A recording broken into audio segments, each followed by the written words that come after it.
هاد القصه الاولى كتبدا في 17 فبراير 2004 في اليابان، في واحد المول سميتو جيسكو. في هذا النهار هذا الناس اللي كانوا في هذاك المول كانوا خدامين قاعدين غارات كياخذوا داكشي اللي باغيين ياخذوا، كيسمعوا واحد الغوات في المحطه ديال المترو، وداك الغوات كان كتير وعالي بزاف. كان خاصهم يمشيو يشوفوا شنو واقع. ملي مشاو يشوفوا كيلقاو واحد السيده واقفه رقيقه شويه وهزه معها واحد الدري صغير باقي تربيع، هزها مع النخا وكتجار وكتغاوش مع واحد الراجل كبير بزاف. الناس اللي شافوا هذاك المنظر ما فهموا والو وبقاو واقفين تيشوفوا، ما عرفوش شنو يديروا بالضبط حيت مازال ما عارفينش الكونتكست، ما عارفين شنو واقع. حتى كتغوت ديك السيده كتقول لهم شفار. هذاك السيد اللي كان كيتشانق معها كان تقريبا عنده واحد 60 65 عام، وديك الساعه كان شاده وشانق عليها ومزيره حدا الكيشي اوتوماتيك فين كانت، ومزير يديه مكمشه على داكشي اللي خدا من عندها. واحد 3 ديال الناس خرجوا من هذوك المجمع اللي كان كيتفرج ومشاو كيجريو عند هذاك السيد وبزز باش فكوه من المراه وطيحوه للارض، وبداو تيحاولوا انهم يجروا هذاك الشيء اللي عنده في يديه، ياخذوا داك الشيء اللي خدا السيده ويردوا لها. ومع ذلك السيد ما بغاش يطلق، بقى مزير على يديه والو ما فاكش، ما بغاش يطلق هذاك الشيء اللي خدا. دونك دوك الناس اللي كانوا شدوه وطيحوه للارض عيطوا للبوليس اللي كانوا تماك قراب، اللي حتى هما جاو تلاحوا فوق منه، داروا ليه المينوط باش يديوه ويشوفوا شنو غادي يديروا معاه. هذيك فاش تلاحوا عليه وداروا ليه المينو، السيد بدا كيغوت بدا كيتركل تماك كيقول لهم اودي راه ما درت والو وراه ما خديت ليها والو، ولكن حتى واحد ما تيخو. خونا بقى كيغوت حتى واحد شويه بدا كيدير واحد الصوت في شكل شويه وبدا كيرد حتى غيب. ملي البوليس وقفوا من حداه وتيتسناو لي زيرجونس باش يجيو يديو للسبيطار، السيد اللي كان ديك الساعه مغيب حل يديه وكيلقاو باللي هذيك لاكارت اللي هز في يديه لاكارت ديالو هو نيت ماشي ديال ديك السيده. وديك الساعه كانت مكمشه ومقسومه من 3 جوايع، وكانت عنده واحد البزطام في الجيب ديالو اللي حتى هو كان ديالو ماشي ديال السيده، ودايرين به كانوا شي ميكات اللي كان خداهم هذاك النهار فاش كان كيتسوق من الشوب. السيد ما كانت باين عليه باللي خدا حتى شي حاجه من هذيك المراه، حيتاش كاع داكشي اللي كان عنده كان ديالو. المشكله فينا هي مشكله ملي استوعبوا بهذا الشيء هذا وبداو كيقلبوا على ديك السيده اللي نورمالمون كانت هي الضحيه، ما كيلقاوهاش. بداو كيسولوا الناس اللي كانوا تماك واش شفتوا ديك المراه، واش ما بانش لكم، باش نشوفوا امضرا كي بقات، واش باش يسولوا حتى هي لا فيرسيون ديالها شنو وقع شنو ما وقعش. ولكن السيده غبرات ما بقات كتبان في حتى شي بلاصه، وقال لهم حتى واحد ما شفناها، وقعت شي بالزربه واختفت في البلاصه. البوليس ملي سمعوا هذا الشيء قالوا ودي السيده واقيلا غير كانت مخلوعه، وبما انه مشات بلا ما تسول بلا ما دير لا محضر لا والو، يعني كلشي هو هذاك كلشي مزيان. دونك ما زادوش باقي يحققوا في هذا الشيء هذا وسدوا القضيه عادي وسماوها غير محاوله سرقه. لغد ليه هذاك السيد اللي كان سخف اللي ولا ديك الساعه معروف بالسميه ديال مستر اي عند البوليس كيموت بازمه قلبيه. السبب ديالها اكستريم ستريس، يعني ستريس مجهد بزاف من داكشي اللي وقع ليه البارح. البوليس ملي ساقوا الخبار بهذا الشيء هذا فريمون ما داروا والو، مشاو للقضيه اللي حالين عندهم هما يديروا لها الميزاجور كونكوا راه داك السيد المشتبه به اللي هو مستر اي مات. زادوا الميزاجور وعاودوا سدوا القضيه وما بقاو يحققوا كاع في هذا الشيء وسدوا داك الشيء في مره وحبسوا كلشي. ولكن الفاميلا ديال مستر اي كانوا فريمون رافضين انهم يفكروا كاع باللي هذاك السيد غادي غير يجي ويهاجم واحد المراه هازه معاه بيبي، حيت فريمون ماشي من الكاركتير ديالو. يعني هو ما دايرش هكا، كان كبير متقاعد عنده البونسيون ديالو وخدام سيكوريتي، دونك ما كان عنده حتى شي مشكل في فلوسو كيدخلوه. هذاك النهار كان مشى فقط للجوسكو باش غادي يشري شي ماكله للهامستر ديال حفيدو، شوف في الدار ساكن مع ولادو واحفاد ديالو. دونك جاتهم غريبة انه غادي يجي فقط هكاك ويهاجم واحد السيدة في المترو. دونك اش داروا؟ مشاو عند البوليس وطلبوهم باش يديروا اعادة تحقيق في هادشي كامل، باش على الاقل يدويو مع ديك السيدة اللي كانت وقع معها المشكل، حيت غتكون ضروري دارت شي حاجة باش تبروفوكي مستر اي. في الاول البوليس ما بغاوش حيت كانوا كيعتبروا هادشي كله حديث وباللي اللي وقع، ولكن مع شوية الوقت قالوا لهم اوكي راه غادي نشوفوا وغادي نقلبوا في الكاميرات ديال الجوسكو في هذاك النهار ونشوفوا شنو وقع بالضبط. هذاك الشيء اللي غيلقاو في هذوك الكاميرات باقي لدابا حتى شي واحد ما فاهمو وما عارف عليه حتى شي معلومه. البوليس ملي مشاو خرجوا الكاميرات وخرجوا الاشرطه ديال داك النهار باش يشوفوا الفيديو، جبدوا واحد الفيديو من الكاميرا اللي كانت فوق من الكيشي فين وقع هذا الشيء كامل. هذاك الفيديو كانت فيها ديك السيده تقريبا 5 دقائق قبل ما مستر اي ما يدخل الفريم، يعني ما يبان في داك الفيديو كانت هي 5 دقائق ديجا واقفه تماك، كانت شاده واحد الركينه تماك ما كتحركش، هازه مع داك البيبي رابطاه بحال مركباه واقفه ما كتحركش نهائيا ومحادره راسها وكتشوف غير في الارض. واحد شويه كيبان مستر اي تيمشي ديريكت للكيشي، هز مع دوك المياكين اللي كانوا لقاو طايحين ودايرين به، كيوقف في الكيشي كيجيري فلوس يخشيهم في البسطام ديالو وكيدور وغادي بحالو. هذيك اللقطه فين غادي وتيدوز من حدا هذيك المراه اللي كانت ديك الساعه ما كتحرك ما كدير حتى شي حركه في البلاصه، كتهز راسها وكتمشي في جهته، كدوز يديها على صدرو بحال كتقيسو بالخف وكتنزل يديها.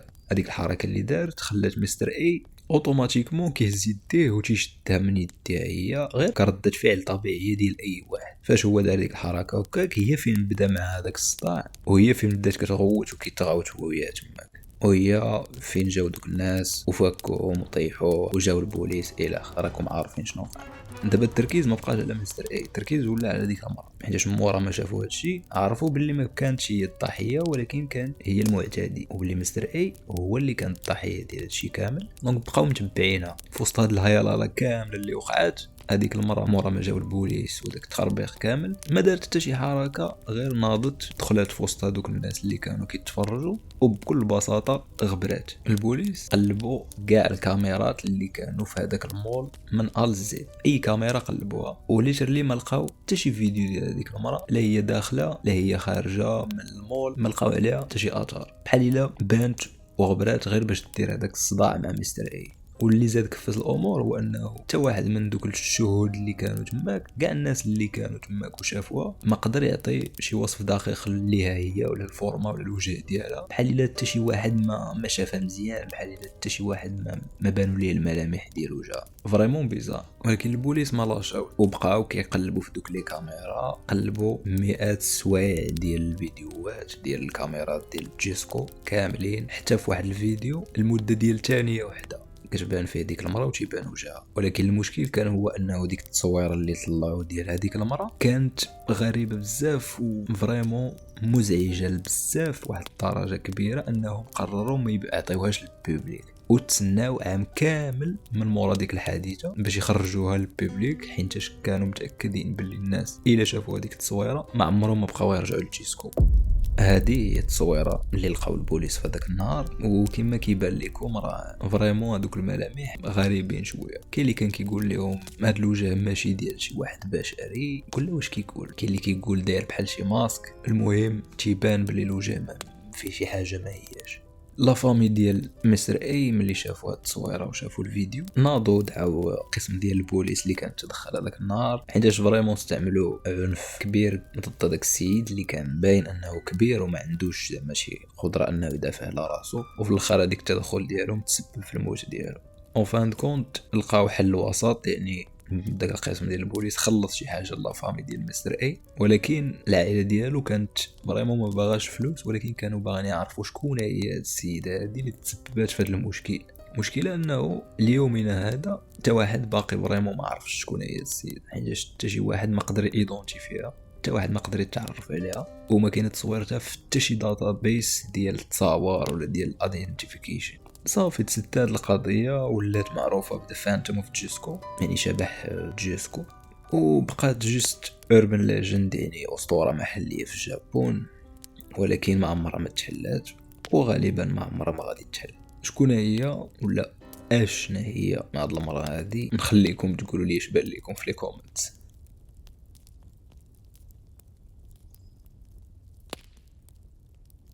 القصة ديالنا اليوم غادي نبداوها في اندونيسيا في 27 فبراير في 1997.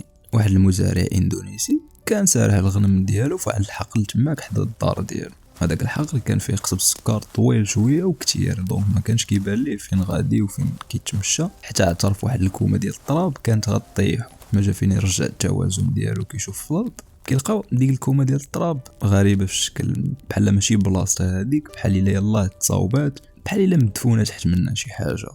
هذاك السيد شدو الفضول بغى يعرف شنو كاين تماك، يلاه هو غادي يبدا يحفر تماك، ولكن تفكر باللي الارض ماشي ديالو وما قدرش يريسكي صراحه يجبد شي حاجه ما باغيش يجبدها. دونك اش مشى دار، مشى عند الشاف القبيله وقالها ليه. هذاك الشاف ملي سمع هذا الشيء دا معاه واحد جوج الناس يثق فيهم ومشاو لهذيك البلاصه باش يشوفوا شنو كاين.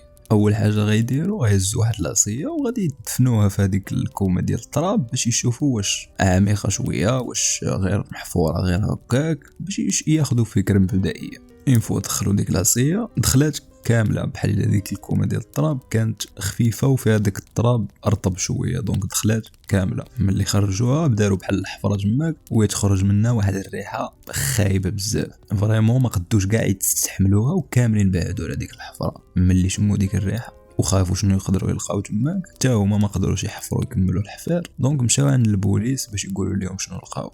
البوليس طونك ما كاين والو وما لقاو والو ما عارفين شنو فيها قالوا لهم اودي رجعوا حفروها وشوفوا شنو كاين واجيو قولوا لنا ديك الساعه الا كانت شي حاجه غادي نجيو نديروا التحقيقات. شاف القبيله والناس اللي كانوا معاه ما عجبهمش الحال ولكن ما عندهم ما يديروا حيت هادشي قالوا لهم البوليس دونك دابا خاصهم يمشيو يحفروا. وهادشي اللي داروا مرجعوا للبلاصه داو معاهم مجاريف ديالهم وبداو تيحفروا. ما داش بزاف الوقت حتى قاصوا شي حاجه رطبه تحت من هذيك الحفره وملي كملوا الحفير وحفروا مزيان حتى كيوصلوا لواحد السيده كيبان لهم وجهها تيشوف فيهم ديريكتور. على ما بان لهم هذيك السيده كانت مدفونه حتى العنق ديالها يعني ملي تدفنات داك اللي دفنها حتى العنق وخلى وجهها وداك الوجه ديالها غير لاح عليه التراب يعني ما تدفناتش كامله. هنايا فين تيتدخلوا البوليس تيجيو تيديروا التحقيقات باش يعرفوا شكون هي ديك السيده اللي مدفونه في هذيك الحفره. من بعد ما داروا داكشي ديالهم كيلقاو بلي ديك السيده سميتها ديوي وهاد الديوي هادي كانت بنت من الفيلاج اللي قريب تماك وعندها 21 عام يعني كانت باقا صغيره. ملي بداو كيسولوا عليها تماك يكتشفوا باللي اخر مره شي واحد شاف ديك البنت ديوي كانت 3 ايام قبل وديك الساعه كانت خرجات غير تسخر من الدار وتجيب شي حاجه وموراها حتى واحد ما بقى سمع ولا شاف عليها شي حاجه.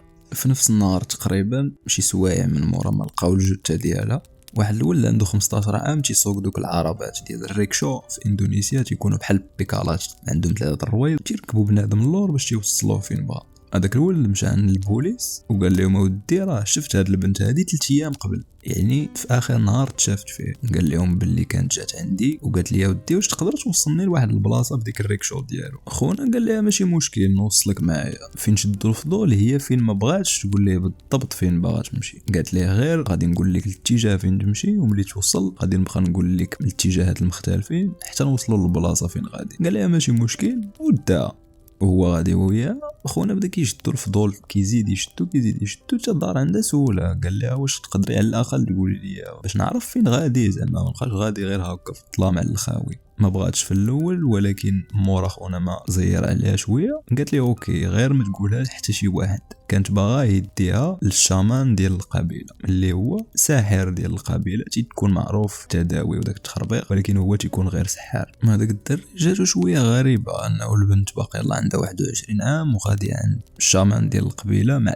نصاصات الليل وما باغا حتى شي واحد يعرفها دونك جاتو شويه في شكل ما عرفش بالضبط شنو باغا ولا شنو باغيها ولكن هو غير جاي يدير خدمته دونك دا اون فان كونت ملي حتى ما بقاش كاع خمم في هذاك البلان نساه كاع حتى اكتشف 3 ايام ابري باللي هذيك البنت ماتت هي فين جا عند البوليس. السلطات ملي وصلاتهم هاد المعلومه مشاو لعند هذاك الشامان اللي كان سميتو احمد سراجي كانت عنده 45 عام وسولوه قالوا ليه ودي واش كنتي مع هاد البنت ديوي في هذاك النهار فين اختفت. الشامان في الاول نكر اي علاقه بهذيك ديوي وقال لهم ودي ما عمرني ما شفت هاد البنت وما عمرني ما كونسلتيت معها زعما ولا دويت معها ولا شي حاجه دونك ما يمكنش نكون شفتها في هذاك النهار. البوليس بيان سور ما تيقوش دونك قلبوا ليه الدار وملي لقاو حوايجها عنده تماك في الدار هي فين خونا غادي يبدا يبرد معاهم وغادي يقول لهم غير تكرماو عندي لكم واحد الاعتراف. احمد سراجي غادي يعترف باللي ماشي غير قتل ديوي في هذيك الليله ولكن كان قاتل عشرات ديال البنات وديال العيالات من نفس القبيله من غيرها هي وكاملين مدفونين في هذاك حقل ديال السكر. البوليس ملي سمعوا هادشي وبكثرة ما تيقوش شنو كان كيقول مشاو كيديروا عمليه الحفر في هذاك الحقل باش كانت شي حاجه غتبان لهم. ملي سالاو كانوا لقاو بزاف ديال الاكوام ديال التراب بحال هذيك اللي لقاها السيد في الاول كاع وكاملين محفورين بنفس الطريقه وكاملين لقاو فيهم عيالات مدفونين حتى العنق ديالهم بحال كيما لقاو ديوي. البوليس قالوا باللي لقاو تماك في هذاك النهار 42 قبر وهذا الشيء غير اللي لقاو كانوا متاكدين باللي كانوا اكثر من هذاك الشيء اللي لقاو في بلايص اخرين يعني خونا قاتل اكثر من 42 مره من هذاك الفيلاج. ملي شدو سراجي وداو للمحاكمه ديالو، خونا بدا كيشرح لهم بالضبط علاش كان كيدير هذاك الشيء. قال لهم في 86 يعني 11 عام قبل من هذه الحادثه هذه، كان حلم بباه جا عنده في الليل في المنام وقال ليه باللي الا شرب الدم ديال 70 مرة كان غادي يولي خالد، يعني ما غاديش يبقى يموت. تخربيق، ولكن هذا الشيء اللي كان كيقول هو، وهذا الشيء اللي خلاه انه يدير هذا الشيء. خونا ماشي قال هذه حلمه عاديه ولا غير تخربيقه جاتني في المنام، ولكن كان بصح تيامن باللي باه جا عنده في المنام وقال ليه يدير هذا الشيء هذا، واللي الا دارو غادي فعلا يتحقق ليه هذاك الشيء اللي كان باغي، يعني الخلود. المشكله في انه باه في الحلم ما قالش ليه كيفاش يدير تيستخرج داك الدم ديال دوك الضحايا ديالو. دونك ريح مع راساجو خمم فيها مزيان واحد 3 ايام، قال اسهل طريقه غتكون هي انني نقتلهم وديك الساعه غادي ناخذ الدم اللي بغيت. وهادشي اللي بقى باغي يخدم به وهادشي اللي دار. دونك باش يجيب الضحايا ديالو، سراجي كان كيقول للناس باللي عنده قوه خارقه وباللي عنده قدرات على الشفاء، وبالخصوص باللي اي بنت جات عنده يقدر يعطيها الجمال الدائم والغنى المطلق. المشكله انه بزاف ديال الناس تيخوه، وملي هاد الخبار بدات كدير شويه البوز كما كنقولوا في الفيلاج ديالو، انتشرت لي فيلاج اللي حداهم، وبزاف ديال البنات وديال العيالات ولاو تيجيو عنده. سراجي كان كيقول لهم ملي كيجيو يرجعوا عنده بالليل وما يقولوا حتى واحد باللي جايين عنده. ملي كيوصلوا عنده كيدخلوا عنده للدار وتيخلصوا تقريبا بواحد المونطون اللي كيساوي تقريبا واحد 3000 درهم. من موراها كيقول لهم باللي اودي خاصني ندير واحد المجموعه ديال الطقوس باش غادي نعطيكم داك الجمال الابدي ودوك الفلوس اللي واعدتكم بهم. دونك ملي كيتخلص كيخرج من الدار هو والسيده اللي معاه، تيقطعوا واحد المقبره حدا دارهم وتيدخلوا لذاك الحقل ديال قصب السكر. ينفو تيوصلوا لتماك تيعطيهم واحد المجرافه وتيقول لهم بداو تحفروا، وهو تيوقف من بعيد وتيبقى يشوف. صافي المراه كتحفر الحفره ديالها اللي قال لها تحفر، وكتدخل فيها وكدير يدي على جنابها باش ما تبقاش تحرك بزاف. الا كانت منرفز ولا مستريسيه ولا شي حاجه تيقول لها ودي راه هذا غير جزء من الطقوس اللي كندير، وراه بزاف العيالات داروا قبل منك، وراه سي نورمال واحد شويه غادا تخرجي وما غادي يطرى لك والو، غتاخدي داكشي اللي بغيتي. العيالات كي تيقوه تيدخلوا في الحفره اللي هما حفروها، تيهزوا ديك المجرافه وتيبدا تيكب عليهم التراب حتى كيوصلوا للعنق ديالو. في هذيك اللحظه المراه بيان سور ما كتقدرش باقي تتحرك، دونك ما عندها ما دير باش تدافع على راسها. سراجي تيمشي للدار تيجيب كورده وتيلويهم على عنقهم وتيخنقهم. ملي تيموتوا تيعاود يخرجهم من الحفره، تياخذ داك الدم اللي باغي ياخذ، تيعاود يردهم في القبر ويجي يدفنهم. قبل ما يكب عليهم داك شويه ديال التراب على راسهم ديما تيوجههم باش يشوفوا في الاتجاه ديال دارو ديريكتوم، حيت كان كيامن باللي دوك العيالات اللي تيشوفوا فيه كل نهار كل ساعه وهما ميتين ومدفونين في الحقل اللي حداه تيزيد يعطيه دوك القوه اللي كان كيتسنى انه ياخذها في الاخر. المهم فهمت حماق. هنا فين القصه كتدور على اليسر، حيت في الحاله ديال ديوي البنت اللي بسببها تكتشف هادشي كامل، فجات كانت شويه خايفه من هذاك الطقس، حيت جاتها بشكل انها تمشي تحفر حفره وتدخل فيها. دونك ما تاقت فيه ولكن ما قدراتش دير هذاك الشيء اللي قال لها، كانت شويه متردده. سراجي غيدير غادي يرجع للدار، غيدخل عند مراته غيقول لها فلانه راه عندي واحد البنت في الباك يارد اللي غادي نقتلها من دابا شويه، واش تقدري تجي تعاوني؟ المراه ديالو ما كانتش عارفه عليه هادشي نهائيا، ما كانتش عارفه انه كيدير هادشي كامل، وما كانتش فريمون عارفه بلي تيقتل العيال اصلا. دونك كان كيسحب لها واش غير كيتفلى، وتا هي كانت متيقه دوك الطقوس ديالو. دونك مشات معاه عند البنت اللي هي ديوي وقنعتها باش دير هذاك الشيء. ديوي ملي شافت المراه بحالها وجات قنعتها وقالت لها باللي راه داروا العيالات وخرجوا عادي، اقتنعت وتا هي تبعت نفس العمليه. ومع الاسف 3 الناس دخلوا لذاك الحقل وغير 2 خرجوا منه. سراجي غيعدموا في 2008 فايرين سكواد، يعني تيراو فيه، ومراجو واخا ما كانتش عارفه هذاك الشيء حكموا عليها بالمؤبد.